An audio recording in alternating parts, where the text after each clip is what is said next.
Hi guys, my name is Elle. I'm a content creator, fitness professional, and creative entrepreneur based in the UK. I've got a little session here for you today, all about being consistent on Zoom. I want to help you set up for a flawless audiovisual experience for your clients. This is what we're going to cover.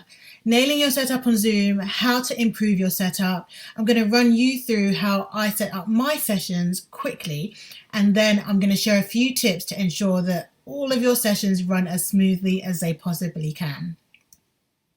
So your setup basics are all based around the equipment that you have. Sometimes you just need to go with what you have and then evolve as time moves on. First and foremost, the most important thing that you need is your device to run Zoom on, whether that be a laptop, an iPad or tablet, or your phone.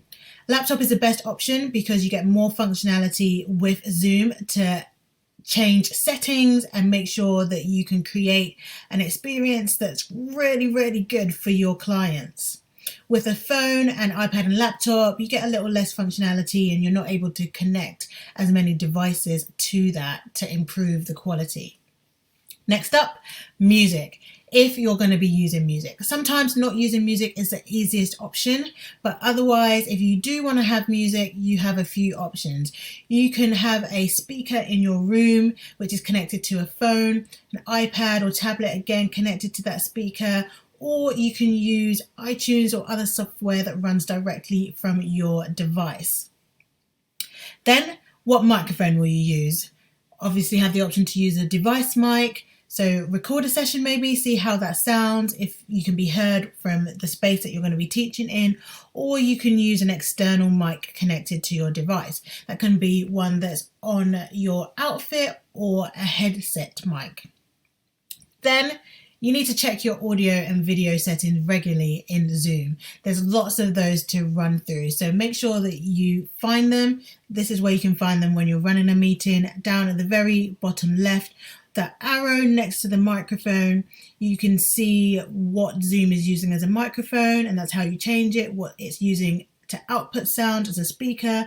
And also if you click audio settings, which is here, you can see the more advanced settings. Have a play around and see how they work for you. Then, to get the best view of your clients, you can connect your device to a TV via HDMI cable or casting the screen directly to that TV if that functionality is available on the TV that you have. That normally means, for me anyway, that you can get a clearer view of what everyone's doing and keep a good eye on them. You can also dial it into your meeting using a second device, which you can then either keep that device closer to you, or you can connect that device to the TV so that you can again get that clearer view of your clients.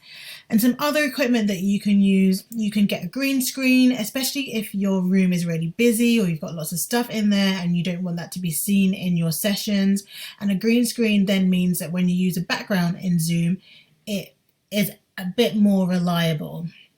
Another thing that's worth thinking about investing in over time is lighting.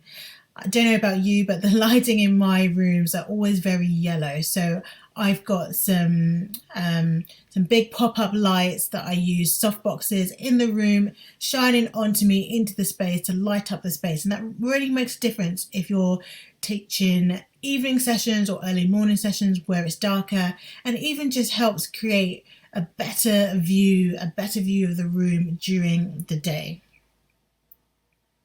So this is my setup.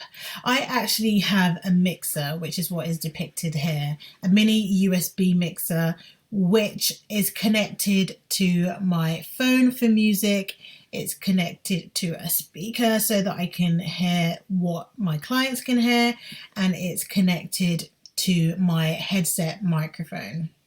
And up here in the top corner, which are the two most important things, lighting that I just spoke about, if possible, and your internet connection.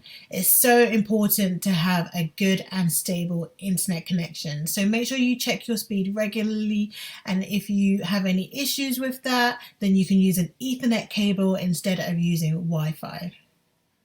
So this mixer It means that I can control the level of music and the level of my voice together, which then gets fed into my laptop onto Zoom.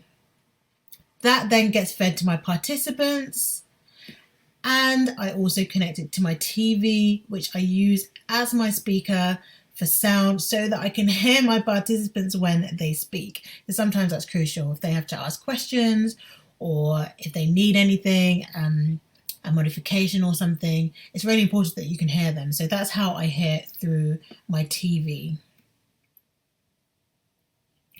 And my tips for nailing your Zoom sessions. I would say number one is practice, practice, practice. You want to get your family and friends into your Zoom rooms to make sure that you can be heard and you can hear them.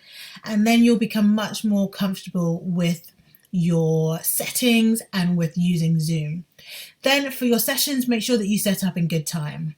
You want to give yourself a few minutes to go through your settings, make sure that everything's working before your participants start to turn up in the room. One of the most important things I'd say is to keep your app up to date. Zoom very rarely ever message you and alert you until the last minute that you need to update your app. Let me show you how you do that.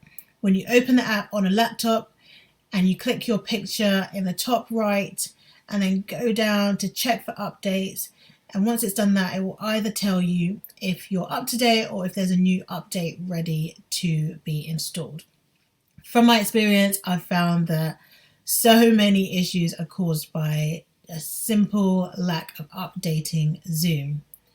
And then educate your clients. It's important that they update their Zoom too, and educate them on how to access your sessions so that they can get to your sessions nice and smoothly without any issues. Last but not least, my number one tip is to don't panic. It's highly likely that you're going to experience an issue while using Zoom. Just because it's new to us, you kind of have to turn yourself into a DJ, and that's not what we are, right? Just don't panic. If something comes up, just stay calm while you try and find a solution. And if you can't find the perfect solution, just work with what you've got and then sort it out afterwards. So that's my quick overview of how to get the best out of Zoom and how to deliver seamless audio and visual experiences for your participants using Zoom.